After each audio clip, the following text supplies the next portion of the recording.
Hello friends, welcome to my YouTube channel. സുശാന്താണ്. എല്ലാവരും സുഖമായിരിക്കുന്നു എന്ന് വിശ്വസിക്കുന്നു. കുറച്ച് ദിവസമായിട്ട് നമ്മുടെ വീഡിയോ റെഗുലറായിട്ട് വരുന്നില്ല.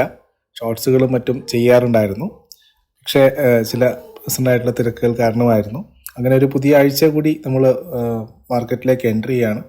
ഒരു ലോങ് വീക്കെൻഡിന് ശേഷം 29-ാം തീയതി നമ്മൾ മാർക്കറ്റിലേക്ക് വീണ്ടും എൻ്റർ ചെയ്യുന്നു. വളരെ സംഭവബഹുലമായിട്ടുള്ള ഒരു സീരീസ് ആയിരുന്നു. കാരണം ജനുവരിയിലെ അവസാനത്തെ ട്രേഡിംഗ് സീരീസ് ആയിരുന്നു വ്യാഴാഴ്ച കഴിഞ്ഞത്. അപ്പോൾ ഇനി ഫെബ്രുവരി മാസത്തെ സീരീസ് തുടങ്ങുക കൂടി ചെയ്യുന്നു.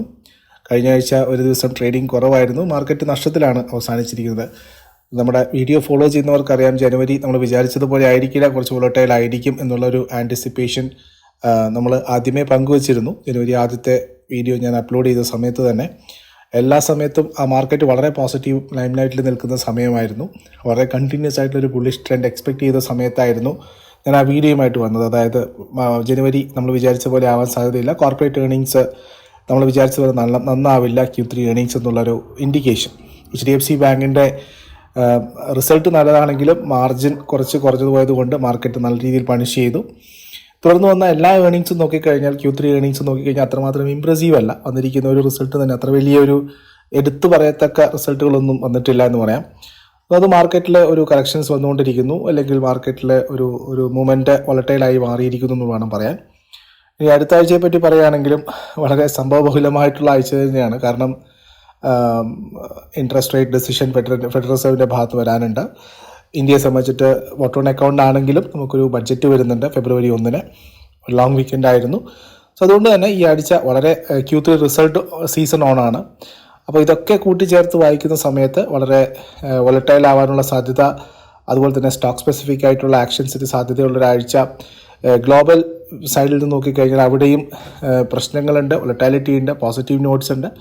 അപ്പോൾ എല്ലാ രീതിയിലും മാർക്കറ്റിനെ കോൺഷ്യസോട് കൂടി അപ്രോച്ച് ചെയ്യേണ്ട ഒരാഴ്ച കൂടിയാണ്.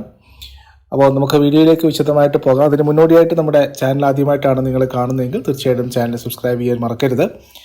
അതോടൊപ്പം തന്നെ ഞങ്ങളുടെ ഇൻവെസ്റ്റ്മെൻറ്റ് ജേണിയുമായിട്ട് പങ്കുചേരാൻ താല്പര്യമുള്ളവർക്ക് ഞങ്ങളുടെ പ്രൈവറ്റ് ടെലിഗ്രാം ഗ്രൂപ്പിൻ്റെ ഭാഗമായി മാറാവുന്നതാണ്.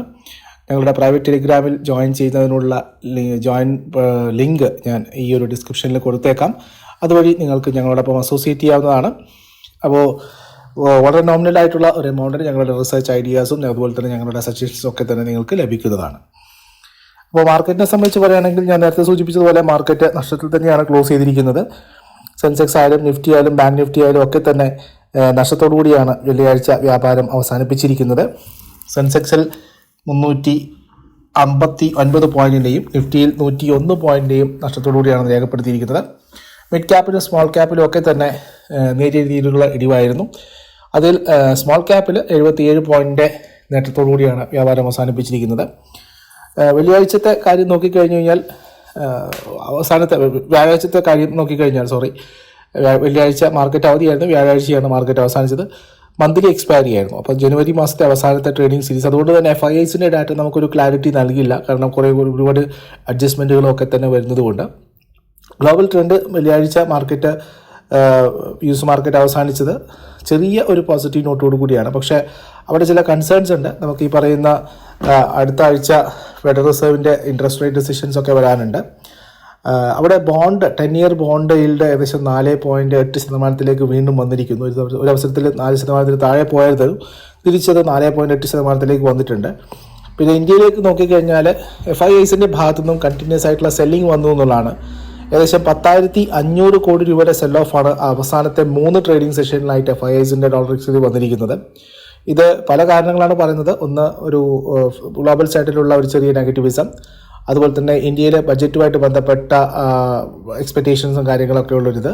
പിന്നെ സെബി FPIസിൻ്റെ മുന്നിൽ FIIസിൻ്റെ മുകളിൽ പിടിമുറുക്കുന്നു എന്നുള്ളതാണ്. കാരണം 50% മുകളിൽ ഹോൾഡിങ്സ് ഉള്ള ഇൻവെസ്റ്റേഴ്സിന്, അതായത് ഒരു പെർട്ടിക്കുലർ കോർപ്പറേറ്റ് എൻറ്റിറ്റിയിൽ എക്സ്പോഷറുള്ള ആൾക്കാരുടെ പേര് വിവരങ്ങൾ അല്ലെങ്കിൽ അവരുടെ ഡീറ്റെയിൽസ് കൃത്യമായിട്ടും വെളിപ്പെടുത്തണമെന്നുള്ള നിയമമാണ്. ഒരു തരത്തിൽ പറഞ്ഞു കഴിഞ്ഞാൽ സെബി അവരുടെ മുകളിൽ FIIs മുകളിൽ കൃത്യമായിട്ടുള്ള നിയമങ്ങൾ കൊണ്ടുവരുന്നു എന്നുള്ളതാണ്. റെഗുലേറ്ററി മെഷേഴ്സാണ്, പക്ഷേ എന്നാലും അത് മാർക്കറ്റിന് അത്രമാത്രം ഇഷ്ടപ്പെടുന്നുണ്ടോ എന്നുള്ളതാണ്. പക്ഷേ വീണ്ടും ക്ലാരിഫിക്കേഷൻസ് ഒക്കെ ആയിട്ട് അവർ വന്നിട്ടുണ്ടായിരുന്നു. അത്രമാത്രം ഉള്ള കാര്യങ്ങളൊന്നും ഇല്ല എന്നുള്ള രീതിയിൽ. പക്ഷേ എനിവേ ഈ ബോണ്ട് ഈൽഡ് കൂടുന്നതും US മാർക്കറ്റിലുള്ള ഡെവലപ്മെൻറ്റ്സും ഒക്കെ തന്നെ ഈ ഒരു സെൽ ഓഫിന് ആക്കം കൂട്ടിയതായിട്ടാണ് കാണുന്നത്. അപ്പോൾ വരുന്ന ദിവസങ്ങളിൽ വീണ്ടും വോളറ്റിലിറ്റി ഉണ്ടാകുമെന്ന് തന്നെ പറയാം. സോ അതൊരു ഭാഗത്തുണ്ട്. അതിന് പുറമെ നല്ല രീതിയിലുള്ള റിസൾട്ടുകൾ വരാനുള്ള ദിവസമാണ് ഇനി വരുന്നത്.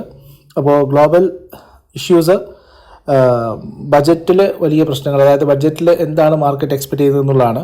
പ്രത്യേകിച്ചും വോട്ട് ഓൺ അക്കൗണ്ടാണ്, ഇടക്കാല ബഡ്ജറ്റാണ്. ഇലക്ഷന് ശേഷം മാത്രമായിരുന്നു അധികാരത്തിൽ വരുന്ന പാർട്ടിന് പുതുതായിട്ടുള്ള ബഡ്ജറ്റ് വരാൻ പോകുന്നത്. സോ ഇനി ബഡ്ജറ്റിലുള്ള പ്രശ്നങ്ങൾ, പ്രത്യേകിച്ചും കഴിഞ്ഞ വർഷമോ അപ്പുറത്തെ വർഷമൊക്കെ നോക്കിക്കഴിഞ്ഞാൽ ഈ പറയുന്ന ബഡ്ജറ്റിൽ, ഇടക്കാല ബഡ്ജറ്റുകളിൽ, കഴിഞ്ഞ ഇടക്കാല ബഡ്ജറ്റുകളിലൊക്കെ തന്നെ കാര്യമായിട്ടുള്ള വ്യത്യാസങ്ങളൊന്നും വന്നിട്ടില്ല. പ്രത്യേകിച്ച് ഇൻകം ടാക്സും അതൊക്കെയാണ് മാർക്കറ്റ് എക്സ്പെക്ട് ചെയ്യുന്നത്. അവിടെ ഒന്നും പ്രത്യേകിച്ച് മാറ്റങ്ങളൊന്നും വന്നിട്ടില്ല. അത് മാർക്കറ്റിനെ ഒരു ചെറിയ ട്രേഡിംഗ് കോമയിൽ നിൽക്കുന്നതെന്ന് പറയും. ഓൾറെഡി PSU സ്റ്റോക്സും റെയിൽവേ സ്റ്റോക്സൊക്കെ ഓൾറെഡി റാലി ചെയ്ത് കഴിഞ്ഞു നല്ല രീതിയിൽ. സോ ഇനി വരുന്ന ദിവസങ്ങളിലും ഈ വോളറ്റിലിറ്റി കൂടാനാണ് സാധ്യത എന്നാണ് എൻ്റെ ഒരു അഭിപ്രായം. അപ്പോൾ നിഫ്റ്റിയുടെ ലെവൽസ് നോക്കിക്കഴിഞ്ഞാൽ നിഫ്റ്റിയുടെ 20 ദിവസത്തെ മൂവിങ് ആവറേജ് എന്ന് പറയുന്നത് 21,632 അപ്സൈഡിലുള്ളത്. 50 ദിവസത്തെ 21,048. അപ്പോൾ ഈ ഒരു റേഞ്ചിൽ നിൽക്കുന്ന സമയത്ത് എനിക്ക് 21,353 നിഫ്റ്റി ക്ലോസ് ചെയ്തിരിക്കുന്നത്. അപ്പോൾ നിഫ്റ്റിയുടെ ആദ്യത്തെ സപ്പോർട്ട് എന്ന് പറയുന്നത് 21,150 ടു 21,200 തന്നെയായിരിക്കും. 21,150 ടു 21,200 ആദ്യത്തെ സപ്പോർട്ടായിട്ടും, അപ്പർ സൈഡിൽ 21,450 ടു 21,500 അപ്പർ സൈഡിലൊരു റെസിസ്റ്റൻസ് സോണായിട്ട് നിഫ്റ്റിക്ക് വർത്തിക്കാൻ സാധ്യതയുണ്ട്. അപ്പോൾ 21,550 മുകളിലുള്ള ഒരു ക്ലോസിംഗ് മാത്രമാണ് നിഫ്റ്റിയിൽ അടുത്ത ഒരു റാലിക്കുള്ള സാധ്യതയായിട്ട് കാണുന്നത്. എനിക്ക് തോന്നുന്നു വളരെ ഷാർപ്പായിട്ടുള്ള സെൽ ഓഫ് വരാൻ സാധ്യത വരുന്ന അവസരത്തിൽ ഏകദേശം 20,950 വരെയെങ്കിലും ഉള്ള ഒരു ഷാർപ്പ് സെൽ ഓഫ് വരികയാണെങ്കിൽ മാത്രം. ഇപ്പോഴത്തെ വ്യാഴാഴ്ചത്തെ ഡാറ്റ പ്രകാരം നമുക്കൊരു ചെറിയ ഷോർട്ട് റിക്കവറിക്കുള്ള സാധ്യതകളാണ് കാണുന്നത്. ആ റിക്കവറി 21,450 500 ഇടയിൽ സസ്റ്റെയിൻ ചെയ്യുമോ എന്നുള്ളതാണ്. അതിന് മുകളിൽ ക്ലോസിംഗ് കിട്ടുമോ എന്നുള്ളതാണ് നമുക്ക് ആദ്യം നോക്കാനുള്ളത്. സോ നിഫ്റ്റിയുടെ ട്രജക്ടറി എന്ന് പറയുന്നത് 21,150 എന്ന് പറയുന്ന ഡൗൺ സൈഡ് ട്രജക്ടറിയും 21,500 എന്ന് പറയുന്ന ഒരു അപ്പർ സൈഡുമാണ് ഉള്ളത്. ഈ രണ്ട് ലെവലുകൾക്കും മുകളിലോ താഴെയുള്ള ക്ലോസിങ്ങിലാണ് നിഫ്റ്റിയിലെ ഒരു സെല്ലിങ്ങിനുള്ള സാധ്യതയായിട്ട് കാണുന്നത്. അപ്പം ഈ ആഴ്ചത്തെ പ്രധാനപ്പെട്ട ഇൻ്റർനാഷണൽ ഇവൻറ്റ്സുകൾ ഡിസ്കൗണ്ട് ചെയ്യുന്ന സമയത്ത് കൺസ്യൂമർ കോൺഫിഡൻസ് ഡാറ്റയാണ് ചൊവ്വാഴ്ച, അതായത് ജനുവരി 30 US-ൽ നിന്ന് വരാനുള്ളത്. അതിനുശേഷം ബുധനാഴ്ചയാണ് പ്രധാനപ്പെട്ട ഇവൻറ്റുകളുള്ളത്. ഫെഡറൽ റേറ്റിൻ്റെ ഇൻട്രസ്റ്റ് റേറ്റ് ഡിസിഷൻ വരുന്നത് ബുധനാഴ്ചയാണ്. അതുപോലെ തന്നെ FOMCയുടെ പ്രസ് കോൺഫറൻസും അന്ന് തന്നെയുണ്ട്. അവർ ഇൻഫ്ലേഷനെ സംബന്ധിച്ചിട്ട് പറയാൻ പോകുന്ന കമൻറ്റുകൾ വളരെ പ്രധാനപ്പെട്ടതാണ്. ഇൻട്രസ്റ്റ് റേറ്റ് ഹൈക്ക് ചെയ്യുമെന്നുള്ള പ്രതീക്ഷയൊന്നും മാർക്കറ്റിന് ഇപ്പോഴില്ല. അവർ കൂൾ ഓഫ് ചെയ്യും, ഇൻഫ്ലേഷൻ കൂൾ ഓഫ് ചെയ്യുന്നു എന്നുള്ള നിലപാടിൽ തന്നെയാണുള്ളത്. ഇനി അപ്രതീക്ഷിതമായിട്ട് FOMCയുടെ മീറ്റിംഗ് അല്ലെങ്കിൽ ഫെഡറൽ റിസർവിൻ്റെ ഭാഗത്തു നിന്നുള്ള അനൗൺസ്മെൻറ്റുകളോ അല്ലെങ്കിൽ അവരുടെ ഇൻഫ്ലേഷനെ പറ്റിയുള്ള കമൻറ്റുകളോ മറ്റോ വരികയാണെങ്കിൽ അത് മാർക്കറ്റിനെ ചിലപ്പോൾ വിപരീതമായിട്ട് ബാധിച്ചേക്കാം. സോ എനിവേ ബുധനാഴ്ച മാർക്കറ്റിനെ സംബന്ധിച്ച് പ്രധാനപ്പെട്ടതാണ്. അതുപോലെ തന്നെ ജർമ്മനിയിൽ നിന്നുള്ള CPI ഡാറ്റ, ജർമ്മനിയുടെ GDP ഡാറ്റ ഒക്കെ വരുന്നുണ്ട്. യൂറോപ്യൻ മാർക്കറ്റുകളെ സംബന്ധിച്ച് വളരെ പ്രധാനമുള്ളതാണത്. വ്യാഴാഴ്ച നമുക്ക് US-ൽ നോക്കിക്കഴിഞ്ഞാൽ വീണ്ടും ഇനീഷ്യൽ ജോബ്ലെസ് ക്ലെയിംസ് വരുന്നുണ്ട്. മാനുഫാക്ചറിങ് പ്രൈസസ് PMI വരുന്നുണ്ട് ജനുവരി മാസത്തിൽ. ഗ്ലോബൽ US-ന്റെ മാനുഫാക്ചറിങ് PMI വ്യാഴാഴ്ച വരുന്നുണ്ട്. അതുപോലെ തന്നെ വെള്ളിയാഴ്ചയും US മാർക്കറ്റിനെ സംബന്ധിച്ചിട്ട് പേറോൾ ഡാറ്റ, ജനുവരി മാസത്തെ ജോബ് ഡാറ്റ പ്രധാനപ്പെട്ടതാണ്. പേറോൾ ഡാറ്റ വരുന്നുണ്ട്, അൺഎംപ്ലോയ്മെൻറ്റ് റേറ്റ് ഡാറ്റ വരുന്നുണ്ട്. സോ ഈ ആഴ്ച ഗ്ലോബൽ ഫ്രണ്ടിൽ നിന്നും പ്രധാനപ്പെട്ടത് തന്നെയാണ്. അതുപോലെ തന്നെ ചൈനയിൽ നിന്നുള്ള ഡാറ്റകളും ശ്രദ്ധിക്കേണ്ടതാണ്. അവിടെ സ്റ്റിമുലസ് പാക്കേജുകൾ വരുന്നു എന്നുള്ളതാണ്. ഗവൺമെൻറ് വളരെ ശക്തമായിട്ട് ഇടപെട്ടുകൊണ്ട് ഇക്കോണമിയെ റിവൈവ് ചെയ്തെടുക്കാനുള്ള ഭാഗമായിട്ട് കൂടുതൽ സ്റ്റിമുലസ് പാക്കേജുകൾ വരുന്നു എന്നുള്ളത് നോക്കേണ്ടതായിട്ടുണ്ട്. അതും ഗ്ലോബൽ ഫ്രണ്ടിൽ നിന്നുള്ള ഒരു വാർത്തകൾ തന്നെയാണ്. അതുപോലെ ഇന്ത്യയെ സംബന്ധിച്ച് നോക്കുകയാണെങ്കിൽ പ്രധാനപ്പെട്ടത് ബഡ്ജറ്റ് തന്നെയാണ്. ഫെബ്രുവരി 1 വരുന്ന ബഡ്ജറ്റ്. അതിന് പുറമെ ഇന്ത്യയെ സംബന്ധിച്ച് പ്രധാനപ്പെട്ട ഒരു കാര്യം Q3 റിസൾട്ട് സീസൺ തന്നെയാണ്. Q3 റിസൾട്ട് സീസൺ നോക്കിക്കഴിഞ്ഞാൽ ജനുവരി 29, അതായത് ഈ തിങ്കളാഴ്ച മാത്രം ഏകദേശം 71 കമ്പനികൾ മാർക്കറ്റിൽ റിസൾട്ടുമായിട്ട് വരുന്നുണ്ട്. സോ ഇൻഡെക്സിലേക്ക് വോളറ്റിലിറ്റി കൂടാനുള്ള സാധ്യതകളും അതേസമയം സ്റ്റോക്ക് സ്പെസിഫിക് ആയിട്ടുള്ള ആക്ഷൻസിന് വളരെ കൂടുതലുമായിരിക്കും. 71 കമ്പനികൾ തിങ്കളാഴ്ച, 86 കമ്പനികൾ 30 അതായത് 30 ജനുവരിക്ക് 86 കമ്പനികളാണ് റിസൾട്ടുമായിട്ട് വരുന്നത്. 31 ജനുവരിക്ക് 99 കമ്പനികൾ റിസൾട്ട് അനൗൺസ് ചെയ്യുന്നു. സോ നമുക്ക് ആലോചിക്കാം, തിങ്കൾ ചൊവ്വ ബുധനായിട്ട് ഏകദേശം 250ഓളം കമ്പനികൾ അല്ലെങ്കിൽ 200-ൽ ജാസ്തി കമ്പനികൾ, 200-ൽ അധികം കമ്പനികൾ, 250-ഓളം കമ്പനികൾ റിസൾട്ട് പ്രഖ്യാപിക്കുന്നുണ്ട്. അവരുടെ സ്റ്റോക്ക് സ്പെസിഫിക് ആക്ഷൻസ് മാത്രം നോക്കിക്കഴിഞ്ഞാൽ തന്നെ മാർക്കറ്റ് വോളറ്റൈൽ ആയിരിക്കും. സോ ഇൻഡെക്സിൽ കുറച്ച് കാലത്തേക്ക് ഇൻഡെക്സിൽ ട്രേഡ് ചെയ്യുന്നവരെ സംബന്ധിച്ചിട്ടില്ല ഞാൻ ഉദ്ദേശിച്ചത്. നമ്മുടെ ചെറിയ റീറ്റെയിൽ ട്രേഡേഴ്സ് ഇൻഡെക്സിൽ ട്രേഡ് ചെയ്യുന്നത് ഒഴിവാക്കുക, കാരണം അത് വോളറ്റാലിറ്റി കൂടാനുള്ള സാധ്യതകളുണ്ട്. ട്രേഡിംഗ് ഓപ്ഷൻസ് കിട്ടും, നിങ്ങൾക്ക് കൃത്യമായിട്ടുള്ള സ്ട്രാറ്റജിയും കാര്യങ്ങളൊക്കെ ഉണ്ടെങ്കിൽ നിങ്ങൾക്ക് ട്രേഡ് ചെയ്തെടുക്കാം. നേരെ മറിച്ച് സ്റ്റോക്ക് സ്പെസിഫിക് ആയിട്ടുള്ള ആക്ഷൻസ് റിസൾട്ടുമായിട്ട് ബന്ധപ്പെട്ട് ഒരുപാട് ചാൻസസുകൾ ഉണ്ടാകും എന്നുള്ളതാണ്. അതിൽ തിങ്കളാഴ്ചത്തെ റിസൾട്ട് ഞാനൊന്ന് നോക്കാം. തിങ്കളാഴ്ച 71 കമ്പനികളാണുള്ളത്. 71 കമ്പനികളിൽ പ്രധാനപ്പെട്ട കമ്പനികളൊക്കെ വരുന്നുണ്ട്. അതിൽ ലാർജ് ക്യാപ്പിൽ BPCL വരുന്നുണ്ട്, ഗെയിലിൻ്റെ റിസൾട്ട് വരുന്നു, ITC, Marico, BEL, Bajaj Finance, Nippon Life AMC, Petronet LNG, അതുപോലെ തന്നെ Vodafone Idea, NTPC. Mid cap കമ്പനികളായിട്ടുള്ള Nuvoco Vista, Piramal Enterprises, Godrej Phillips, അതുപോലെ തന്നെ Maharashtra Seamless, Jaiprakash Power, Tata Investment, RR cable. Small cap കമ്പനികളായിട്ടുള്ള Muthoot Microfin, Burger King, Venus Pipes, Apollo Pipes, Stylam Industries, LG Balkrishna, Xpro India, Indo Count, Voltamp Transport, Jindal Drilling, Mahindra Logistic, Heritage Food. ഇത്രയും കമ്പനികളാണ്. ഇനി 30-ാം തീയതി വരുന്ന പ്രധാനപ്പെട്ട ലാർജ് ക്യാപ്പ് കമ്പനികൾ മാത്രം ഞാൻ ബാധിക്കാം. അതിൽ ആസ്ട്രോൽ പോളി വരുന്നുണ്ട്, LNT, doctor Reddy's, Bajaj Holdings, Coromandel International, Voltas, Wabco India, Adani Total Gas, Star Health, SRF Limited, Finance, Mahindra and Mahindra Finance, KPIT Tech, Bajaj Finserv. Mid ക്യാപ്പിൽ നിന്നും KEC International, Blue Star, Cochin Shipyard. So ഇത് നിങ്ങൾക്ക് അവൈലബിൾ ആയിട്ടുള്ള ലിസ്റ്റ് ആയിരിക്കും. സോ എനിവേ ഞാൻ ഉദ്ദേശിച്ചത് ഇത്ര മാത്രമേ ഉള്ളൂ. തിങ്കളാഴ്ച മുതൽ ബുധനാഴ്ച വരെ മാത്രം ഏകദേശം 250ഓളം കമ്പനികൾ റിസൾട്ടുമായിട്ട് വരുന്നുണ്ട്. അതുകൊണ്ട് തന്നെ സ്റ്റോക്ക് സ്പെസിഫിക് ആയിട്ടുള്ള ആക്ഷൻസിന് കൂടുതലായിരിക്കും. ഇൻഡെക്സ് ട്രാക്ക് ചെയ്തതിനേക്കാൾ കൂടുതലും റിസൾട്ട് ഓറിയൻറ്റഡ് ആയിട്ടുള്ള കാര്യങ്ങൾ ട്രാക്ക് ചെയ്തതായിരിക്കും കുറച്ചുകൂടി ഈസി. അപ്പോൾ നമ്മുടെ സബ്സ്ക്രൈബേഴ്സ് ഏറ്റവും കൂടുതൽ ട്രാക്ക് ചെയ്യുന്നവരെങ്കിൽ എന്നോട് ചോദിക്കുന്ന ഒരു ചോദ്യം സി എൻ്റർടൈൻമെൻറ്റുമായിട്ട് ബന്ധപ്പെട്ടതാണ്. നമ്മൾ 2020 മുതൽ വളരെ ശക്തമായിട്ട് ട്രാക്ക് ചെയ്യുന്ന ഒരു കൗണ്ടറാണ്. ഞാൻ പേഴ്സണലായിട്ട് എൻ്റെ പോർട്ട്ഫോളിയോയിലും ഹോൾഡ് ചെയ്യുന്ന ഒരു സ്റ്റോക്ക് കൂടിയാണ് സി എൻ്റർടൈൻമെൻറ്റ്. വളരെ പ്രതീക്ഷിച്ച് നമ്മുടെ വാല്യൂഷൻ വൈസ് ഒക്കെ കറക്റ്റ് ചെയ്തിരിക്കുന്ന ഒരു മെർജറായിരുന്നു. ഇത് നമുക്ക് ആരുടെ തെറ്റാണെന്ന് ചോദിച്ചു കഴിഞ്ഞാൽ അഫ്കോഴ്സ് സിയുടെ ഭാഗത്തുനിന്ന് ഒരു ലംഘനം, അതായത് വെറും 4% മാത്രം ഹോൾഡ് ചെയ്യുന്ന പ്രൊമോട്ടറുടെ ഒരു പിടിവാശി എന്ന് വേണം പറയാൻ. ഏകദേശം 60% ഇപ്പോൾ ലേറ്റസ്റ്റ് ഡാറ്റ അനുസരിച്ച് നോക്കുകയാണെങ്കിൽ FIS, DIS, LIC അടക്കമുള്ള ഇൻസ്റ്റിറ്റ്യൂഷൻസ് ഒക്കെ കൂടി ഏകദേശം 50%-ലധികം ഈ സിയിലെ എൻ്റർടൈൻമെൻറ്റിൽ ഹോൾഡ് ചെയ്യുന്നു. പക്ഷേ വെറും 4% ഹോൾഡ് ചെയ്യുന്ന ഒരു പ്രൊമോട്ടറുടെ പിടിവാശി കൊണ്ട് ഈ ഒരു മെർജർ അലസിപ്പോയി എന്നാണ് ഇപ്പോൾ കാണുന്നത്. ഏകദേശം $10 മില്യൺ ഒരു മെർജറായിരുന്നു. ലോകം അറിയുന്ന ഒരു മീഡിയ കമ്പനിയായി മാറുമായിരുന്നു സിയോണും സോണിയും കൂടിയുള്ള ഒരു മെർജർ നടക്കുകയാണെങ്കിൽ. പക്ഷേ ഇനി ആരുടെയൊക്കെ പിടിവാശി കാരണങ്ങൾ കൊണ്ട് മൈനോറിറ്റി ഷെയർ ഹോൾഡേഴ്സിൻ്റെ ഇൻട്രസ്റ്റ് പ്രൊട്ടക്ട് ചെയ്യാൻ കഴിയില്ല എന്നുള്ളതാണ്. സോ അവർ മെർജർ ടെർമിനേറ്റ് ചെയ്തിരിക്കുന്നു. അതിനുശേഷമാണ് 30% അടുപ്പിച്ച് ഒരു ക്രാഷ് ഈ സിയിൽ വന്നിരിക്കുന്നത്. ഇപ്പോൾ സിയെ സംബന്ധിച്ച് പറയുകയാണെങ്കിൽ നമ്മൾ 250-നും 300-നൊക്കെ എൻ്റർ ചെയ്തവരുണ്ട്. ഈ ഒരു വലിയൊരു ക്രാഷ് സിയിൽ വന്നിരിക്കുന്നത് ഇൻവെസ്റ്റേഴ്സിനെ സംബന്ധിച്ച് വലിയ നഷ്ടം തന്നെയാണ്. പക്ഷേ ഈ ഇൻസ്റ്റിറ്റ്യൂഷണൽ ഇൻവെസ്റ്റേഴ്സും അതുപോലെ തന്നെ DIS, FIS അവരുടെ ഹോൾഡിങ്സ് ആയിട്ടുള്ള ഏകദേശം 60%-ഓളം ഹോൾഡിങ്സ്, അവരുടെ തീരുമാനം വളരെ പ്രധാനപ്പെട്ടതാണ്. അവർ ഇനി സുപ്രീം കോടതിനെയോ അല്ലെങ്കിൽ കോർട്ടിനെയോ സമീപിക്കുകയോ സെബിയോ പോലുള്ള ഇൻസ്റ്റിറ്റ്യൂഷൻ സമീപിക്കുമോ എന്നുള്ളതാണ് നമുക്ക് അറിയേണ്ടത്. കാരണം അവരുടെ ഭാഗം കേൾക്കാതെയാണ് ഈ ഒരു ടെർമിനേഷൻ വന്നിരിക്കുന്നത്. സോ നിഫ്റ്റി സിയെ സംബന്ധിച്ചിട്ട് ഈ ഒരു സമയത്ത് ഏതായാലും നമ്മൾ ലോസ് ഫേസ് ചെയ്യാൻ തയ്യാറായിരിക്കുക, അല്ലെങ്കിൽ ലോസിലാണ് ഉള്ളത്. സോ ഒരു സ്റ്റോപ്പ് ലോസ് ഇട്ടുകൊണ്ട് വേണമെങ്കിൽ നമുക്ക് മറ്റു ഓഹരികളിലേക്ക് മാറാം. അതായത് ഹിന്ദുസ്ഥാൻ കോപ്പർ പോലുള്ള ഓഹരികളോ അല്ലെങ്കിൽ നല്ല ക്വാളിറ്റിയുള്ള ബാങ്കിങ് സ്റ്റോക്കുകളായിട്ടുള്ള SBI പോലുള്ള ഓഹരികളിലോ മാറാനുള്ളതാണ് ഒരവസരമായിട്ട് ഞാൻ പറയുന്നത്. അല്ലെങ്കിൽ രണ്ടാമത്തെ അവസരമായിട്ട് പറയുന്നത് നമുക്ക് കുറച്ചുകൂടി വെയിറ്റ് ചെയ്യാം. കാരണം ഈ ഒരു അവസ്ഥയിൽ സിയെ സംബന്ധിച്ചിട്ട് ഈ ഒരു മെർജറുമായിട്ട് മുന്നോട്ട് പോകുന്നില്ല എങ്കിൽ സിയെ സംബന്ധിച്ചിട്ടുള്ളത് ഇനി മറ്റൊരു ടേക്ക് ഓവറോ കാര്യങ്ങളോ ആണ്. കാരണം ഈ ഒരു മെർജറിന് ശേഷം, ഈ അനൗൺസ്മെൻറ്റിന് ശേഷം നോക്കിക്കഴിഞ്ഞാൽ 2021, 2022, 2023 തന്നെ സിയുടെ ഏർണിങ്സിലും അതുപോലെ തന്നെ പ്രോഫിറ്റിലും ഗണ്യമായിട്ടുള്ള കുറവ് വന്നിട്ടുണ്ട്. സോ സിയെ പോലുള്ള ഒരു മീഡിയയെ സംബന്ധിച്ച് ഇനിയിപ്പോൾ ഒറ്റക്കൊരു സ്റ്റാൻഡ് എങ്ങനെയാണ് എടുക്കാൻ പറ്റുക? മറ്റുള്ളൊരു മെർജറുമായിട്ട് വരുമോ, അല്ലെങ്കിൽ മറ്റൊരു NET-യുമായിട്ടുള്ള ടേക്ക് ഓവറോ മറ്റോ എക്സ്പെക്ട് ചെയ്തൊരു കാൻഡിഡേറ്റ് മാറാനുള്ള സാധ്യതകളുണ്ട്. പക്ഷേ വാല്യുവേഷനും അതുപോലെ തന്നെ അതിൻ്റെ സെയിൽസ് ടു പൊട്ടൻഷ്യലൊക്കെ ഇപ്പോഴും ഉണ്ട് എന്ന് തന്നെ വിശ്വസിക്കുന്നു. അതുകൊണ്ട് തന്നെ മറ്റൊരു മീഡിയ ഗ്രൂപ്പ് ഇതിനെ വന്ന് ഏറ്റെടുക്കാനോ അങ്ങനെയുള്ള വാർത്തകളൊക്കെ വന്നേക്കാം. സോ ഇനി ഒരു കുറച്ച് ദിവസങ്ങളിൽ പല ഊഹാപോഹങ്ങളും സ്റ്റോക്കിലേക്ക് വന്നേക്കാം. ആ ഒരു സമയത്ത് ചിലപ്പോൾ മാർക്കറ്റിൽ ഒരു അപ്സൈഡ് പൊട്ടൻഷ്യൽസ് ഒക്കെ കാണിച്ചേക്കാം. അങ്ങനെയുള്ളവർക്ക് വേണമെങ്കിൽ ആ ഒരു അപ്സൈഡിൽ വേണമെങ്കിൽ എക്സിറ്റ് ചെയ്ത് മാറാവുന്നതാണ്.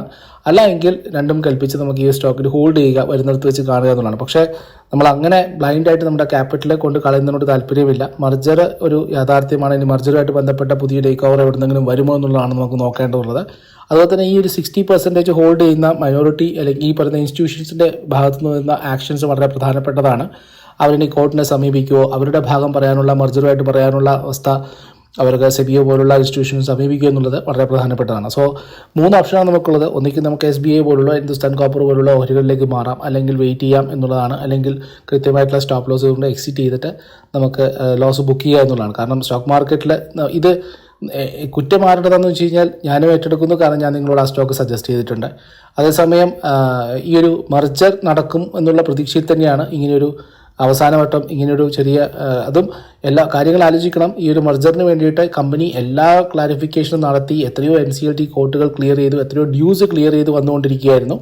സോ മർജർ കമ്പനിയുടെ ഭാഗത്തുനിന്നും വന്നില്ല, അല്ലെങ്കിൽ കമ്പനിയുടെ ഭാഗത്തുള്ള എഫേർട്ട് അല്ല എന്ന് നമുക്ക് പറയാൻ സാധിക്കില്ല. പക്ഷേ 4% ഹോൾഡ് ചെയ്യുന്ന പുനീത് ഗോയൻകയുടെ ഒരു ചിലപ്പോൾ വാശിപിടുത്തമായിരിക്കാം, അത് അങ്ങനെയാണ് വാദിക്കപ്പെടുന്നത്.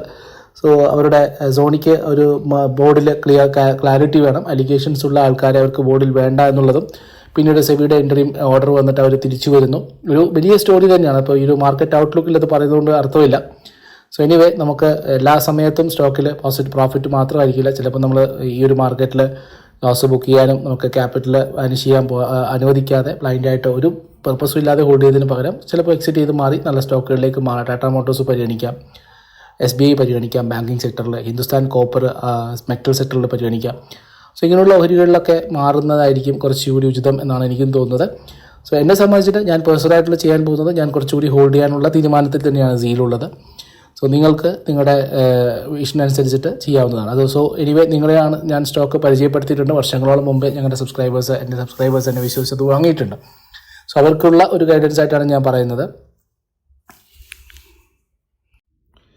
അപ്പോൾ നമ്മുടെ റിസർച്ചിൽ തന്നെ Q3 റിസൾട്ടുകൾ അനലൈസ് ചെയ്തുകൊണ്ടിരിക്കുന്ന സമയമാണ്. ആ സമയത്ത് കഴിഞ്ഞ ആഴ്ച അനൗൺസ് ചെയ്തിരിക്കുന്ന ഒരു റിസൾട്ടാണ് ഹിന്ദുസ്ഥാൻ സിങ്കിൻ്റെത്. നമുക്കറിയാം ഹിന്ദുസ്ഥാൻ കോപ്പർ ഏകദേശം 90-100 രൂപ മുതൽ നമ്മുടെ സ്കിങ് മെമ്പേഴ്സിൻ്റെ ഇടയിൽ ഞങ്ങൾ കൃത്യമായിട്ട് സജസ്റ്റ് ചെയ്തുകൊണ്ടിരുന്ന ഒരു ഓഹരിയായിരുന്നു. ഏകദേശം 270-280 രൂപയ്ക്ക് മുകളിലേക്ക് ഹിന്ദുസ്ഥാൻ കോപ്പർ വന്നിട്ടുണ്ടായിരുന്നു.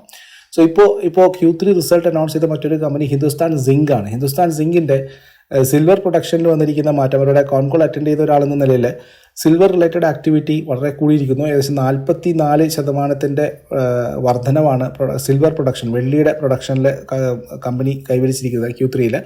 ഇതാണ് അവർ പ്രധാനമായിട്ടും ഹൈലൈറ്റ് ചെയ്ത് പറഞ്ഞത്.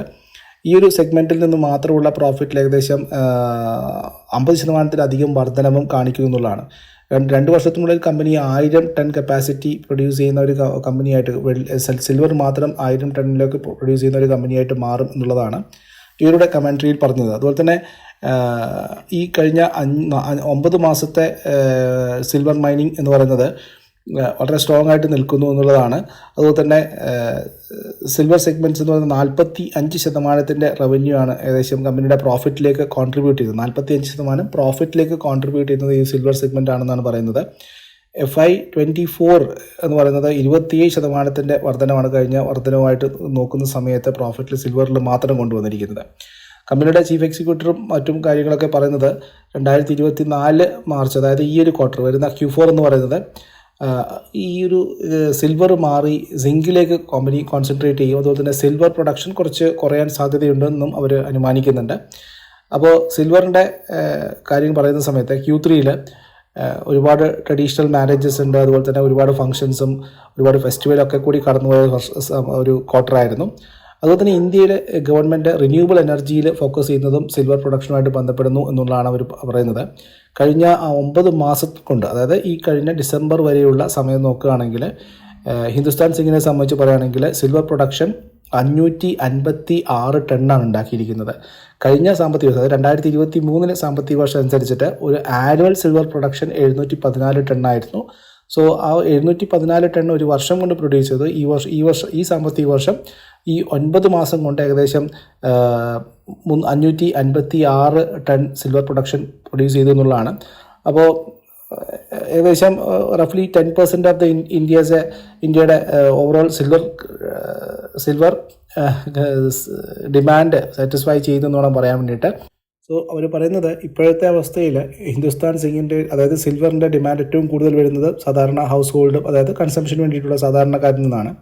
പക്ഷേ ഇനി അങ്ങോട്ട് EV, അതായത് ഇലക്ട്രിക് വെഹിക്കിൾസും അല്ലെങ്കിൽ റിന്യൂവൽ എനർജിയൊക്കെ ഫോക്കസ് ചെയ്യുന്ന സമയത്ത് കൂടുതലായിട്ടും ഇനി ഇൻഡസ്ട്രിയൽ ഡിമാൻഡ് കൂടി കൂടാൻ സാധ്യതയുണ്ടെന്നാണ് കമ്പനിയുടെ അനുമാനപ്രകാരം. അടുത്ത 3 വർഷത്തിനുള്ളിൽ 30-40% ഡൊമസ്റ്റിക് കൺസംഷനും ഇൻഡസ്ട്രിയൽ പർപ്പസിന് വേണ്ടി ആയിരിക്കും എന്നുള്ളതാണ്. സോ ഗ്ലോബലി നോക്കുകയാണെങ്കിലും സിൽവറിൻ്റെ യൂസിൽ, അതായത് പ്രത്യേകിച്ചും ഫോട്ടോ വയലറ്റേഴ്സ് പോലുള്ള കാര്യങ്ങളിലൊക്കെ ഉപയോഗിക്കുന്നത് 140.3 മില്യൺ ആയിരുന്നു 2022 ഉണ്ടായിരുന്നത്. അത് ഓട്ടോമൊബൈൽ ഇൻഡസ്ട്രി പ്രൊജക്റ്റ് ഏകദേശം 90 മില്യൺ ഔൺസ് ആനുവലി ഉണ്ടാകുമെന്നാണ് 2025 വരുന്നത്. സോ ഹിന്ദുസ്ഥാൻ സിങ്ക് എനിക്ക് തോന്നുന്നു ഒരു റീസ്ട്രക്ചറൽ മോഡിലാണ്. സിൽവർ പ്രൊഡക്ഷൻ കൂട്ടാനുള്ള പദ്ധതിയാണ്. അതുപോലെ തന്നെ സിൽവർ ഡിവിഷൻ മാത്രമായിട്ട് അവർ വേറെ ആക്കാനുള്ള പരിപാടികളും ഉണ്ടെന്നാണ് അറിയാൻ സാധിക്കുന്നത്. സോ എനിവേ ഈ ഒരു സിൽവർ സ്ട്രാറ്റജി പ്രകാരം, അല്ലെങ്കിൽ ഹിന്ദുസ്ഥാൻ സിങ്കിൻ്റെ അവസ്ഥ പ്രകാരം ഏകദേശം 1000 ടണ്ണ് 2 വർഷം കൊണ്ട് എത്തുക എന്നുള്ളതാണ്. സോ അതും ഈ കമ്പനിയെ സംബന്ധിച്ചിട്ട് വളരെ പ്രധാനപ്പെട്ട ഒരു ഔട്ടാണ്. So anyway Q3 result announce ചെയ്ത ഒരു കമ്പനികൾ വളരെ ഇമ്പ്രസീവായിട്ട് തോന്നി, അല്ലെങ്കിൽ പ്രോസ്പെക്റ്റ് ഉള്ള ഒരു കമ്പനിയായിട്ട് തോന്നിയത് എനിക്ക് ഈ പറയുന്ന ഹിന്ദുസ്ഥാൻ സിങ്ക് ആണ്. അതുപോലെ തന്നെ ഹിറ്റാച്ചി എനർജി എന്ന് പറയുന്ന കമ്പനി, ഏകദേശം 30% ഓർഡർ കമ്പനിക്ക് ഈ ഒരു ക്വാർട്ടറിൽ കിട്ടിയിരിക്കുന്നത് ഫോറിൻ എക്സ്പോർട്ട് മാത്രമാണ്. എല്ലാ ബിസിനസ് സെഗ്മെൻറ്റുകളിലും കമ്പനിക്ക് നല്ല ഗ്രോത്ത് കാണിക്കുന്നുണ്ട്. അതുപോലെ തന്നെ ഡിജിറ്റലൈസേഷൻ വഴി കമ്പനിയുടെ റവന്യൂ ഗ്രോത്ത് കൂട്ടിയിട്ടുണ്ട്. അവരുടെ കപ്പാസിറ്റി യൂട്ടിലൈസേഷൻ ഹൈ ആണ്. സപ്ലൈ ചെയിനിലുണ്ടായിരുന്ന പ്രശ്നങ്ങൾ മാറി, ചിപ്പ് ഷോർട്ടേജ് മാറി. സോ അതുകൊണ്ട് തന്നെ ഹിറ്റാച്ചി എനർജി ഏകദേശം 6000-ന് മുകളിലുള്ള സ്റ്റോക്കാണ്. പക്ഷേ നല്ല രീതിയിൽ മുന്നോട്ട് പോകാൻ ഹിറ്റാച്ചി എനർജിക്കും റിസൾട്ട് പ്രകാരം കണ്ടിട്ടുണ്ട്. നല്ല രീതിയിൽ മുന്നോട്ട് പോകാൻ സാധിച്ചിട്ടുണ്ട്.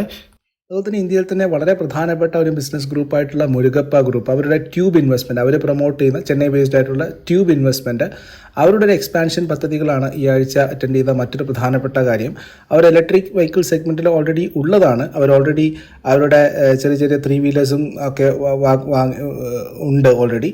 അവർ റിക്ഷകൾ, അതുപോലെ തന്നെ tractors, 4 variants electric heavy commercial വെഹിക്കിൾസിലൊക്കെ കടക്കാൻ പോകുന്നു എന്നുള്ള വാർത്തയാണ് വന്നിരിക്കുന്നത്. സോ ഏകദേശം 74,200 കോടി രൂപയുടെ മാർക്കറ്റ് ക്യാപിറ്റലൈസേഷനുള്ള ഒരു ഗ്രൂപ്പാണിത്. സോ നമുക്കറിയാം, നമ്മളൊക്കെ ചെറുപ്പത്തിൽ ഉപയോഗിച്ച BSA-SLR, അതുപോലെ തന്നെ ഹെർക്കുലീസ് സൈക്കിൾസ്, ഇതൊക്കെ ഈ ഒരു ഗ്രൂപ്പിൽ നിന്നാണ്. വളരെ ക്രെഡിബിൾ ആയിട്ടുള്ള, നമ്മുടെ സ്വിംഗ് സ്കീം മെമ്പേഴ്സും ഒക്കെ അറിയാം, നമുക്ക് വളരെ ക്രെഡിബിൾ ആയിട്ടുള്ള, നല്ല ഫണ്ടമെൻ്റലി നല്ല സ്ട്രോങ് ആയിട്ടുള്ള പല ഗ്രൂപ്പ് കമ്പനികളും ഞാൻ അവർക്ക് വേണ്ടി സജസ്റ്റ് ചെയ്തിട്ടുണ്ട്. സോ ആ ഒരു ഗ്രൂപ്പിൽ നിന്നുള്ള മുരുകപ്പ ഗ്രൂപ്പിൻ്റെ ട്യൂബ് ഇൻവെസ്റ്റ്മെൻറ്റ് അവർ ഇലക്ട്രിക് വെഹിക്കിൾസിലെ പുതിയ വെർഷനിലേക്ക് കടക്കുന്നു. ഇപ്പോൾ തന്നെ അവർക്ക് L5M എന്ന് പറയുന്ന പാസഞ്ചർ കാറ്റഗറി 3 വീലേഴ്സ് ഉണ്ട്. ഏകദേശം ഈ സൗത്ത് ഇന്ത്യയിൽ മാത്രം 32% മാർക്കറ്റ് ഷെയർ കൈയാളുന്ന ഒരു കമ്പനി കൂടിയാണ് ഇലക്ട്രിക് വെഹിക്കിൾ സെഗ്മെൻറ്റിൽ, ഈ ഒരു സെഗ്മെൻറ്റിൽ, ഈ പറയുന്ന L5M ഒരു പാസഞ്ചർ വെഹിക്കിൾ കാറ്റഗറിയിൽ. സോ അവരാണ് ഈ പറയുന്ന, അവർക്കുള്ള പ്രധാനപ്പെട്ട ബ്രാൻഡുകൾ മോൺട്ര എന്ന് പറയുന്ന HCV, അങ്ങനെയുള്ള ബ്രാൻഡ്, റിനോ, അങ്ങനെയുള്ള ബ്രാൻഡുകളൊക്കെ ഉണ്ട്. സോ അവർ ഈ പറയുന്ന പുതിയൊരു കാർഗോ വേർഷൻസുമാക്കി വരുന്നു, ട്രാക്ടറുകൾ പ്രൊഡ്യൂസ് ചെയ്യാൻ പോകുന്നു എന്നുള്ള വാർത്തകൾ ഈ സെഗ്മെൻറ്റുമായിട്ട് ബന്ധപ്പെട്ട് അത് വളരെ പ്രധാനപ്പെട്ടതാണ്. അതുതന്നെ അവർ പറയുന്നത് L5M മാത്രമായിട്ട് അവർ അടങ്ങിയിരിക്കുന്നില്ല, 3 വീലേഴ്സുമായിട്ട് അടങ്ങിയിരിക്കുന്നില്ല. അവർ കാർഗോ വേർഷനായിട്ട് വരുന്നു. അതുപോലെ തന്നെ അടുത്ത 3 മാസത്തിനുള്ളിൽ ലോഞ്ച് ചെയ്യാൻ പോകുന്നുള്ള വാർത്തയാണ്. സോ അവരുടെ MD ആയിട്ടുള്ള കല്യാൺ കുമാർ പോൾ തന്നെയാണിത് സ്ഥിരീകരിച്ചിരിക്കുന്നത്. സോ എനിവേ അവരൊരു പുതിയ സെഗ്മെൻറ്റിലേക്ക് വരുന്നു, അതുപോലെ ഇതുപോലുള്ള ക്രെഡിബിൾ ആയിട്ടുള്ള ഒരു ഗ്രൂപ്പിൽ നിന്നും. സോ ഇത് ഈ പറയുന്ന ട്യൂബ് ഇൻവെസ്റ്റ്മെൻറ്റുമായിട്ട് ബന്ധപ്പെട്ട വാർത്ത വളരെ കൃത്യമായിട്ട് ട്രാക്ക് ചെയ്ത് ആളെന്ന നിലയിൽ. സോ ഈ പറയുന്ന ട്യൂബ് ഇൻവെസ്റ്റ്മെൻറ്റിലും വരുന്ന ദിവസങ്ങളിൽ ചിലപ്പോൾ നമുക്കൊരു അപ്സൈഡൊക്കെ കണ്ടേക്കാം. ഇതൊക്കെ ക്രെഡിബിൾ ആയിട്ടുള്ള കമ്പനിയാണ്. നമുക്കൊരു ഡൗൺ സൈഡിലൊക്കെ വേണമെങ്കിൽ വാങ്ങി സൂക്ഷിക്കാവുന്നതാണ്. അപ്പോൾ വീഡിയോ ഒരുപാട് ലെങ്തി ആയി പോകുന്നു. സ്റ്റോക്ക് സ്പെസിഫിക് ആയിട്ടുള്ള ആക്ഷൻസ് നമുക്ക് വീണ്ടും വരുന്ന വീഡിയോകളിലൊക്കെ ചെയ്യാം. അപ്പോൾ നമ്മുടെ ഈ ഒരു സ്റ്റോക്ക് സജഷൻ സെഗ്മെൻറ്റിൽ നമുക്ക് VST ട്രില്ലേഴ്സ് നമ്മൾ സജസ്റ്റ് ചെയ്തിട്ടുണ്ടായിരുന്നു. ഫണ്ടമെൻറ്റൽസിലും വാല്യൂഷൻസിലൊക്കെ ഒന്നും വലിയ വ്യത്യാസമൊന്നുമില്ല. പക്ഷേ ഒരു സ്റ്റോക്കിൽ ചെറിയ കറക്ഷൻസ് വന്നിട്ടുണ്ട്. സോ അത് ഹോൾഡ് ചെയ്യുക എന്നുള്ളത് മാത്രമാണ്. നമുക്ക് വരുന്ന സമയങ്ങളിൽ അത് തിരിച്ചു വരും എന്നുള്ള പ്രതീക്ഷ തന്നെയാണുള്ളത്. VST ട്രില്ലേഴ്സ് നമ്മൾ പറഞ്ഞത് 40 രൂപ നിലവാരത്തിൽ സജസ്റ്റ് ചെയ്തിരുന്ന ഓഹരിയായിരുന്നു ഓറിയൻറ്റ് പേപ്പർ. ഏകദേശം 55 രൂപ നിലവാരത്തിലേക്ക് വന്നിട്ടുണ്ട്. എനിക്ക് തോന്നുന്നു 60 രൂപയോ 62 രൂപയൊക്കെ പോകാനുള്ള സാധ്യതയുള്ള ഒരു ഓഹരി കൂടിയാണ്. അതുപോലെ തന്നെ നാഷണൽ ഫെർട്ടിലൈസേഴ്സ്, അത് ഏകദേശം 100 രൂപ നിലവാരത്തിൽ ഏകദേശം 115, 120 വരെ, 125 വരെയൊക്കെ വന്നിട്ടുണ്ട്. അങ്ങനെ SBI ഞാൻ നേരത്തെ പറഞ്ഞു 6 to 8 months കാറ്റഗറിയാണ്. നമ്മൾ ഏകദേശം നല്ല രീതിയിൽ പറഞ്ഞു, അവിടെ നിന്ന് മുന്നോട്ട് പോയി താഴോട്ടേക്ക് വന്നിട്ടുണ്ട്. സോ SBIയെ സംബന്ധിച്ച് വാല്യൂഷൻ വൈസ് ബാങ്കുകളെ സംബന്ധിച്ച് അവരുടെ പ്രശ്നം കോസ്റ്റ് ഓഫ് ഫണ്ട് കൂടുന്നു എന്നുള്ളതാണ്. അതായത് ഡെപ്പോസിറ്റുകളുടെ മുകളിൽ അവർ കാശ് കൂട്ടാൻ തുടങ്ങിയിരിക്കുന്നു. അതുവഴി അവരുടെ കിട്ടുന്ന പണത്തിന് കൊടുക്കേണ്ട ഇൻട്രസ്റ്റ് കൂടിയ സ്ഥിതിക്ക് അവരുടെ കോസ്റ്റ് ഓഫ് ഫണ്ട് കൂടുന്നു. സോ അത് അവരുടെ മാർജിനെ എഫക്റ്റ് ചെയ്യാൻ സാധ്യതയുണ്ടെന്നുള്ളതാണ്. വരുന്ന ക്വാർട്ടറുകളിലും ഇത് ബാങ്കുകൾ നേരിടാൻ പോകുന്ന ഒരു പ്രശ്നങ്ങൾ തന്നെയായിരിക്കും. സോ അതിൽ പ്രോമിസിംഗ് ആയിട്ടുള്ള ഇപ്പോഴത്തെ ലെവൽ വെച്ച് നോക്കുകയാണെങ്കിൽ പ്രൈവറ്റ് സെക്ടർ ബാങ്കുകളിൽ നിന്നും ആക്സിസ് ബാങ്കും അതുപോലെ തന്നെ പബ്ലിക് സെക്ടർ ബാങ്കിൽ ഈ പറയുന്ന SBI ആയിരിക്കും കുറച്ചുകൂടി വാല്യൂഷൻ വൈസ് അട്രാക്റ്റീവ് ആയിട്ടുള്ളത്. അത് സംബന്ധിച്ച് ഇന്ത്യയിലെ ആദ്യത്തെ ഏറ്റവും വലിയ പബ്ലിക് സെക്ടർ ബാങ്കാണ് SBI. അപ്പോൾ അവർ തീർച്ചയായിട്ടും 620 രൂപ നിലവാരത്തിൽ ചെറിയ രീതിയിൽ വാങ്ങി നമുക്ക് സൂക്ഷിക്കാൻ പറ്റുന്ന ഒരു തന്നെയാണ് SBI എന്ന് പറയുന്നത്. അതുപോലെ തന്നെ പ്രൈവറ്റ് സെക്ടർ ബാങ്കുകളിൽ ICICI ആക്സിസ് കമ്പയർ ചെയ്യുകയാണെങ്കിൽ ഇപ്പോഴത്തെ പുതിയ ലേറ്റസ്റ്റ് Q3 റിസൾട്ടുകളൊക്കെ കാണിക്കുന്നത്, അല്ലെങ്കിൽ ഇതുവരെയുള്ള അപ്ഡേറ്റ്സുകൾ കാണിക്കുന്നത്, ബിസിനസ് അപ്ഡേറ്റ്സുകൾ കാണിക്കുന്നത് ഒരു പടി ആക്സിസ് ബാങ്കാണ് മുന്നിൽ എന്നുള്ളതാണ്. സോ എനിവേ ആക്സിസ് ബാങ്കിൻ്റെ അവസ്ഥയിലും പോസിറ്റീവ് തന്നെയാണ്. ICICI ആണെങ്കിലും ഈക്വലി കമ്പാറ്റബിൾ ആണെങ്കിലും നമുക്ക് രണ്ട് ഓഹരികളും പ്രൈവറ്റ് സെക്ടറിൽ നിന്ന് പരിഗണിക്കാവുന്ന ഓഹരികൾ തന്നെയാണ്. അതുപോലെ HDFCൻ്റെ റിസൾട്ട് മോശമായിട്ടില്ല, മാർജിൻ ഇമ്പാക്റ്റ് ചെയ്തത് മാത്രമാണ് പ്രശ്നമായിട്ടുള്ളത്. പുതിയ സർക്കുലറുകളും മറ്റുമൊക്കെ വന്നിട്ടുണ്ടെന്നൊക്കെ കേൾക്കുന്നു. സോ എനിവേ നമ്മുടെ ലോങ് ടേം വിഷൻസിലുള്ള ഓഹരികൾ ഇതൊക്കെ തന്നെയാണ്. അതുപോലെ തന്നെ ടാൽബ്രോ ഓട്ടോ ആണ്. ടാൽബ്രോ ഓട്ടോ റിസൾട്ടുമായിട്ട് ബന്ധപ്പെട്ട് 27 റിസൾട്ടുകൾ ഉണ്ടായിരുന്നു. റിസൾട്ട് അപ്ഡേറ്റ് എനിക്ക് കിട്ടിയിട്ടില്ല. സോ ഒരു നല്ല റിസൾട്ടാണ് കമ്പനിയുടെ ഭാഗത്തു നിന്നും എക്സ്പെക്ട് ചെയ്തത്. നമ്മുടെ പറഞ്ഞ നിലവാരത്തിൽ നിന്നും കുറച്ചുകൂടി താഴോട്ട് വന്നിട്ടുണ്ടായിരുന്നു. പക്ഷേ വ്യാഴാഴ്ച കുറച്ച് രീതിയിൽ റിക്കവറി ചെയ്തിട്ടുണ്ട്. സോ എനിവേ ഇങ്ങനെയുള്ള ഫണ്ടമെൻ്റലി സ്ട്രോങ് ആയിട്ടുള്ള കമ്പനികൾ ഇങ്ങനെയുള്ള ഇടിവുകളിൽ വാങ്ങാൻ ശ്രമിക്കുക. അതുപോലെ തന്നെ ഒരു ഫണ്ടമെൻ്റൽ വാല്യൂഷൻസ് കറക്റ്റ് ആണെങ്കിൽ ഒരിക്കലും തന്നെ നമുക്ക് നിരാശപ്പെടേണ്ടി വരുന്നില്ല. മാർക്കറ്റ് ചെറിയ സമയത്തേക്ക് ഡൗൺ സൈഡ് പോയാലും മാർക്കറ്റ് റിക്കവർ ചെയ്യുന്ന സമയത്തൊക്കെ അതിൻ്റെ യഥാർത്ഥ വാല്യൂയിലേക്ക് സ്റ്റോക്ക് തിരിച്ചു വരും എന്നുള്ളത് തന്നെയാണ്. അപ്പോൾ ഒന്നുകൂടി ഞാൻ കൂടുതലായിട്ടും ഫോക്കസ് ചെയ്യുന്ന മറ്റൊരു GMR ഇൻഫ്രയാണ്. GMR, സ്വിസ്ലോൺ ഇങ്ങനെയുള്ള ഓഹരികളിൽ നമുക്ക് ഇടിവുകളിൽ വാങ്ങാവുന്നതാണ്. സ്വിസ്ലോണിനെ സംബന്ധിച്ചിട്ട് അവരുടെ പുതിയ കപ്പാസിറ്റി ഇൻട്രൊഡ്യൂസ് ചെയ്തുകൊണ്ടിരിക്കുന്നു. അവരുടെ പുതിയ പ്ലാനുകളും മറ്റും ഇൻട്രൊഡ്യൂസ് ചെയ്തുകൊണ്ടിരിക്കുന്നു. ഒരു ടേൺ അറൗണ്ട് സ്റ്റോറിയാണ് സ്വിസ്ലോൺ എന്ന് പറയുന്നത്. സ്വിസ്ലോണിൻ്റെ എൻ്റെ അടുത്തൊരു ടാർഗറ്റ് 50 രൂപീസാണ് വരാൻ സാധ്യത. അതുപോലെ തന്നെ കുറച്ച് പേഷ്യൻസോടെ വെയിറ്റ് ചെയ്യേണ്ടതായിട്ടുള്ള ഒരു ഓഹരി കൂടിയായിരിക്കും. ഫ്രണ്ട് ലൈനിൽ താല്പര്യമുള്ളവരെ സംബന്ധിച്ചിട്ട് SBI ആയിരിക്കും കുറച്ചുകൂടി ബെറ്റർ. അതുപോലെ തന്നെ ടാറ്റ മോട്ടോഴ്സിൻ്റെയും ഇപ്പോഴത്തെ ലേറ്റസ്റ്റ് ഡെവലപ്മെൻറ്റ്സ് ഒക്കെ കാണിക്കുന്നത് പോസിറ്റീവ് തന്നെയാണ്. ഏകദേശം 800-810 നിലവാരത്തിലാണുള്ളത്. 810 നിലവാരം എനിക്ക് തോന്നുന്നു 840-850 ഒരു ഷോർട്ട് ടേമിൽ എക്സ്പെക്ട് ചെയ്യാൻ പറ്റുന്ന ഒരു ഓഹരി തന്നെയായിരിക്കും ടാറ്റ മോട്ടോഴ്സ്. അവരുടെ ഇപ്പോഴത്തെ ലേറ്റസ്റ്റ് ബിസിനസ് അപ്ഡേറ്റ്സുകളൊക്കെ തന്നെ വളരെ പോസിറ്റീവാണ്. പ്രൈസ് ഹൈക്ക് എടുക്കാൻ പോകുന്നുണ്ട്. ഫെബ്രുവരി 1 മുതൽ പാസഞ്ചേഴ്സ് വെഹിക്കിൾസിൻ്റെ പ്രൈസിലും അവർ കൂട്ടാൻ പോകുന്നുണ്ട്. സോ അവരുടെ ആ ഒരു ഡിസിഷൻ എനിക്ക് തോന്നുന്നു റവന്യൂവിലും സെയിൽസിലും വർധനവ് ഉണ്ടാകാൻ സാധ്യതയുണ്ട്. സോ ടാറ്റ മോട്ടോഴ്സ്, SBI പോലുള്ള ഓഹരികളിലേക്ക്, ഫ്രണ്ട് ലൈൻ ഓഹരികളിലേക്ക് ഇടിവുകളിൽ ശ്രദ്ധ തിരിക്കുന്നത് തീർച്ചയായിട്ടും നല്ലതായിരിക്കും. ഇനി ഞാൻ സംസാരിക്കാൻ പോകുന്നത് ഒരു ബാങ്കിനെ സംബന്ധിച്ച് തന്നെയാണ്. HDFC ബാങ്ക് ഈ ഒരു കഴിഞ്ഞ ഒരാഴ്ചയായിട്ട് വളരെ ലൈം ലൈറ്റുള്ളൊരു ബാങ്കാണ്. റിസൾട്ട് വന്നതിന് ശേഷമാണ് പ്രശ്നങ്ങൾ തുടങ്ങിയത്. സോ ഈ ഒരു അവസ്ഥയിൽ HDFC ബാങ്കിനെ കുറിച്ച് ഒന്ന് സംസാരിക്കണമെന്ന് തോന്നി. അതിൽ പ്രധാനമായിട്ടും ഇന്ത്യയിലെ ലാർജസ്റ്റ് പ്രൈവറ്റ് സെക്ടർ ബാങ്കാണ് HDFC ബാങ്ക് എന്ന് പറയുന്നത്. അതിൻ്റെ പ്രത്യേകിച്ചും ബാങ്കുകളുടെ ബാലൻസ് ഷീറ്റ് നോക്കിക്കഴിഞ്ഞാൽ അവരുടെ കൊടുത്തിരിക്കുന്ന ലോണുകളാണ് അവരുടെ അസറ്റ് എന്ന് പറയുന്നത്. 24.5 ലക്ഷം കോടി രൂപയുടെ അഡ്വാൻസ്, അതായത് ലോണുകളാണ് അവർ കൊടുത്തിരിക്കുന്നത്. ഇതിൻ്റെ അതിൻ്റെ സെക്കൻഡായിട്ട് വരുന്ന ICICI ബാങ്കിനെ വെച്ച് നോക്കുകയാണെങ്കിൽ അവരുടെ ലോൺ ബുക്കിനേക്കാൾ 2 ഇരട്ടിയാണ് HDFC ബാങ്കിൻ്റെ ലോൺ ബുക്ക് ഉള്ളത്. അതുപോലെ തന്നെ ഇന്ത്യയിലെ largest SBI public sector bank നോക്കുകയാണെങ്കിൽ ഏകദേശം 35 ലക്ഷം കോടി രൂപയുടെ അഡ്വാൻസ് ആണുള്ളത്. അവിടെയാണ് ഇവർ 24.5 ലക്ഷം കോടി രൂപയുടെ ലോണ് കൊടുത്തിരിക്കുന്നത്. സോ അതുമാത്രമല്ല 11.05 ലക്ഷം കോടി രൂപയുടെ മാർക്കറ്റ് ക്യാപിറ്റലൈസേഷനാണ് HDFC ബാങ്കിനുള്ളത്. ഇന്ത്യയിലെ ഏറ്റവും വലിയ വാല്യൂഡ് ബാങ്കാണെന്ന് നമുക്ക് പറയാം. അതുപോലെ തന്നെ HDFC ബാങ്കിൻ്റെ ബെസ്റ്റ് ക്വാളിറ്റി ബുക്ക് നോക്കിക്കഴിഞ്ഞാൽ അവരുടെ അണ്ടർ റൈറ്റിംഗ് സ്കില്ല് നോക്കി NPA, അതായത് നോൺ പെർഫോമിംഗ് അസറ്റ്സ് വരുന്നത് ഏറ്റവും കുറവാണ്. ആ സെക്ടറിൽ വെച്ച് നോക്കുകയാണെങ്കിൽ ഏറ്റവും കുറവാണ്. 0.31% ആണ്. അതായത് മൊത്തം കൊടുത്തിരിക്കുന്ന ലോണുകളുടെ 0.31%, 1% പോലും വരുന്നില്ല, അതിലും താഴെയാണ്. ഇപ്പോൾ യെസ് ബാങ്കിൻ്റെ റിസൾട്ട് വന്നിട്ടുണ്ട് ശനിയാഴ്ച, സൂപ്പർ റിസൾട്ടാണ്. പക്ഷേ അവരുടെ NPA നോക്കിക്കഴിഞ്ഞാൽ ഏകദേശം 1% ആണ് കൊടുത്തിരിക്കുന്നത്. പക്ഷേ HDFC ബാങ്കിൻ്റെ ഏറ്റവും കുറവാണ്, 0.31%. അതായത് ഒരു 100 രൂപ നിങ്ങൾ ലോൺ കൊടുക്കുകയാണെങ്കിൽ 1% എന്ന് പറയുന്നത് 1 രൂപയാണ്. അതായത് 31 പൈസ മാത്രമാണ് അത് കിട്ടാക്കടമായി വാങ്ങാനുള്ള സാധ്യത. 100 രൂപയിൽ 31 പൈസയാണ് കിട്ടാക്കടം ആയി പോകാനുള്ള ചാൻസ് ഉള്ളത്. അത്രയും കുറവ് മാത്രമാണ് അവരുടെ NPA വരുന്നത്. അത് ഡിസംബർ 23 പ്രകാരമുള്ള കണക്ക് പ്രകാരം പറയുന്നത് 4 ബേസിസ് പോയിന്റ് ഉയർച്ച ഈ Q3യിലും രേഖപ്പെടുത്തിയിട്ടുണ്ട്. അസറ്റ് ക്വാളിറ്റി കൂടിയിട്ടുണ്ട്. അതുതന്നെ ഇവർ പല SBI കുറിച്ച് സംസാരിച്ചതുപോലെ അവരുടെ സബ്സിഡിയറി ഉള്ളതുപോലെ തന്നെ ഇവരെ സംബന്ധിച്ച് HDFC ബാങ്കിനെ സംബന്ധിച്ച് പറയുകയാണെങ്കിൽ അവർക്ക് പല ബിസിനസ് ഫിനാൻഷ്യൽ സർവീസ് മേഖലകളിലും അവർക്ക് ലീഡർഷിപ്പുള്ളൊരു കമ്പനിയാണ്. അതിൽ പ്രധാനമായിട്ട് നോക്കിക്കഴിഞ്ഞാൽ മോർഗേജ്, അതായത് പണയം വെക്കുന്നതും കാര്യങ്ങളായിട്ടുള്ള ബാങ്കിനെ സംബന്ധിച്ച് ഏകദേശം 7.4 ലക്ഷം കോടി രൂപയുടെ പണയവസ്തുക്കളുണ്ട്. ഹയസ്റ്റ് ക്രെഡിറ്റ് കാർഡ് യൂസേഴ്സാണ് ഇവർ. 2 കോടിയോളം ക്രെഡിറ്റ് കാർഡുകൾ ഇവർ ഇഷ്യൂ ചെയ്തിട്ടുണ്ട്. അപ്പോൾ അങ്ങനെയൊക്കെ ഇൻഷുറൻസ് HDFCയുടെ ലൈഫ് നോക്കിക്കഴിഞ്ഞാൽ, HDFC ഇൻഷുറൻസ് നോക്കിക്കഴിഞ്ഞാലും ഒക്കെ തന്നെ ഇവരുടെ സബ്സിഡിയറികളിൽ നല്ല രീതിയിലുള്ള മുന്നേറ്റം കാണാൻ സാധിച്ചിട്ടുണ്ട്. അപ്പോൾ ഇതാണ് ഒരു ബാങ്കിൻ്റെ ബാക്ക്ഗ്രൗണ്ട് എന്ന് പറയുന്നത്. ഇനിയിപ്പം Q3 റിസൾട്ടിൻ്റെ ഹൈലൈറ്റ്സ് നോക്കിക്കഴിഞ്ഞാൽ മനസ്സിലാകുന്നത് നെറ്റ് ഇൻട്രസ്റ്റ് ഇൻകത്തിൽ 8% വർധനവ് ക്വാർട്ടർ ഓൺ ക്വാർട്ടർ കാണിച്ചിട്ടുണ്ട്. അതായത് 71,773 കോടി രൂപയുടെ ഇൻട്രസ്റ്റ് ഇൻകമാണ് കമ്പനി ഒരു ക്വാർട്ടറിൽ കളക്ട് ചെയ്തിരിക്കുന്നത്. ലോണുകളുടെ വർധനവ് 4.9% ക്വാർട്ടർ ഓൺ ക്വാർട്ടർ. അതായത് 24.46 ലക്ഷം കോടി രൂപയാണ് ലോൺ കൊടുത്തിരിക്കുന്നത്.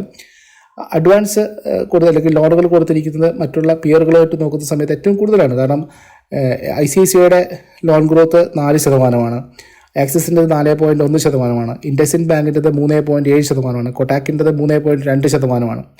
സോ അവരൊക്കെ അയച്ച് നോക്കുന്ന സമയത്ത് ഫ്യൂച്ചറിലും ഗ്രോത്ത് ഉണ്ടാകാൻ സാധ്യതയുണ്ട്. അതായത് ഇവരുടെ ലോൺ ഗ്രോത്ത് എന്ന് 4.9%. അതുപോലെ തന്നെ 3.3% സീക്വൻഷ്യൽ ഡ്രോപ്പാണ് നോൺ റീറ്റെയിൽ ഡെപ്പോസിറ്റ്സിൽ വന്നിരിക്കുന്നത്. സോ ഡെപ്പോസിറ്റിൽ ഗ്രോ വന്നിരിക്കുന്നത് ആകെ 1.9% ഗ്രോത്താണ് ക്വാർട്ടർ ഓൺ ക്വാർട്ടർ ഡെപ്പോസിറ്റ്സ് വന്നിരിക്കുന്നത്. അതായത് 22.14 ലക്ഷം കോടി രൂപയുടെ ഡെപ്പോസിറ്റാണ് ക്യാൻവാസ് ചെയ്തിരിക്കുന്നത്. സോ ആക്സിസിൻ്റെ ഡെപ്പോസിറ്റ് 5.1% വർദ്ധിച്ചിട്ടുണ്ട് ക്വാർട്ടർ ഓൺ ക്വാർട്ടറിൽ.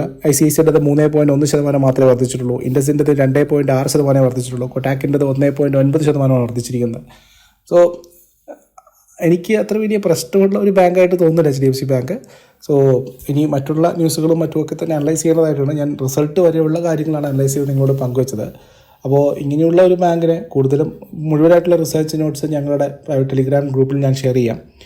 അപ്പോൾ ഇത്രയും ബാങ്കുകൾ അനലൈസ് ചെയ്ത് നോക്കുന്ന സമയത്ത് എനിക്ക് തോന്നുന്നു HDFC അട്രാക്റ്റീവ് വാല്യൂഡാണ്. നമുക്ക് ചെറിയ രീതിയിൽ SIP പോലെയൊക്കെ വാങ്ങി സൂക്ഷിക്കാൻ പറ്റുന്ന ഒരു ഓഹരി കൂടിയാണ് HDFC ബാങ്ക്.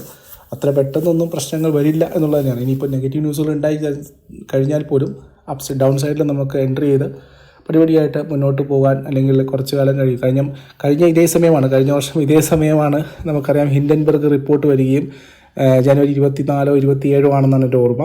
2023 ഹിൻഡൻബർഗ് അദാനി ആയിട്ട് വന്നിരിക്കുന്നത്. അപ്പോൾ ആ സമയത്ത് ഞാൻ നിർദ്ദേശിച്ച ഓഹരികളൊന്ന് അദാനി പോർട്ടായിരുന്നു. അദാനി പോർട്ട് ആ സമയത്ത് ഏകദേശം 700 രൂപ നിലവാരത്തിലുണ്ടായിരുന്നത് 350-360 രൂപ വരെ പോവുകയുണ്ടായി. ആ സമയത്ത് എനിക്ക് തോന്നുന്നു മലയാളത്തിൽ ആദ്യം ഒരേ ഒരാൾ മാത്രമാണ് അദാനി പോർട്ട് 2 കൈ നീട്ടി സ്വീകരിക്കാൻ പറഞ്ഞുകൊണ്ടിരുന്ന വീഡിയോ ചെയ്തിരുന്ന ഒരാളായിരുന്നു ഞാൻ. നിങ്ങൾക്ക് വീഡിയോ ശ്രദ്ധിച്ചാൽ അറിയാം. അതുപോലെ തന്നെ ഞങ്ങളുടെ ടെലിഗ്രാം ഗ്രൂപ്പിലുള്ള ഫാമിലി മെമ്പേഴ്സിനൊക്കെ അറിയാം. സോ അവിടുന്ന് ഏകദേശം 300% റിട്ടേൺ നമുക്ക് ഇപ്പോൾ തന്നെ കിട്ടിക്കഴിഞ്ഞു. 1200-1100 നിലവാരത്തിലേക്ക് വന്നു. വെള്ളിയാഴ്ച മാർക്കറ്റ് ഇടിയുന്ന സമയത്ത് ഞാൻ ഗ്രൂപ്പിൽ സജഷൻ കൊടുത്ത് അദാനി പോർട്ട് വാങ്ങാനായിരുന്നു. അദാനി പോർട്ട് അതുപോലെ തന്നെ 30 രൂപ 40 രൂപ ആ സമയത്ത് തന്നെ കയറിയിട്ടുണ്ട്. ഇപ്പോഴും ഞങ്ങളുടെ പോർട്ട്ഫോളിയോയിൽ കവറേജ് ഉള്ള ഒരു ഓഹരി കൂടിയാണ് അദാനി പോർട്ട്. സോ അങ്ങനെ പല ഓഹരികൾ, അദാനിയുടെ എല്ലാ ഓഹരികളും എല്ലാം ഞാൻ പറയുന്നത് വളരെ സെലക്റ്റീവായിട്ടുള്ള ഓഹരികളിൽ നമുക്ക് പോസിറ്റീവ് പൊസിഷൻസ് ഉണ്ടെന്നുള്ളത് തന്നെയാണ്. അപ്പം എനിക്ക് തോന്നുന്നു HDFC ബാങ്കിനെ നമുക്ക് അങ്ങനെ തള്ളിക്കളയാൻ പറ്റില്ല. HDFC ബാങ്കിനെ നമുക്ക് പോർട്ട്ഫോളിയോയിൽ കൊണ്ടുവരാം. ചെറിയ രീതിയിൽ വാങ്ങി അതുപോലെ തന്നെ SBI കൊണ്ടുവരാവുന്നതാണ്. കൂടുതൽ റിസർച്ചുകളും മറ്റുമായിട്ട് ഞങ്ങളുടെ പ്രൈവറ്റ് ടെലിഗ്രാം ഗ്രൂപ്പിൻ്റെ ഭാഗമായി മാറാവുന്നതാണ്. നിങ്ങളുമായിട്ട് ഞങ്ങൾ ഇതേപോലുള്ള റിസർച്ച് ഐഡിയാസൊക്കെ ഷെയർ ചെയ്യുന്നതാണ്. അപ്പോൾ എല്ലാവർക്കും നല്ലൊരു ട്രേഡിംഗ് വീക്ക് ആശംസിക്കുന്നു. നല്ലൊരു ട്രേഡിംഗ് ദിവസം ആയിക്കോട്ടെ എല്ലാവർക്കും. അപ്പോൾ മറ്റൊരു വീഡിയോയുമായിട്ട് കാണുന്നവരെ നന്ദി, നമസ്കാരം. അഭിപ്രായങ്ങളും നിർദ്ദേശങ്ങളും കമൻറ്റ് ബോക്സിൽ രേഖപ്പെടുത്താൻ മറക്കരുത്. Thank you.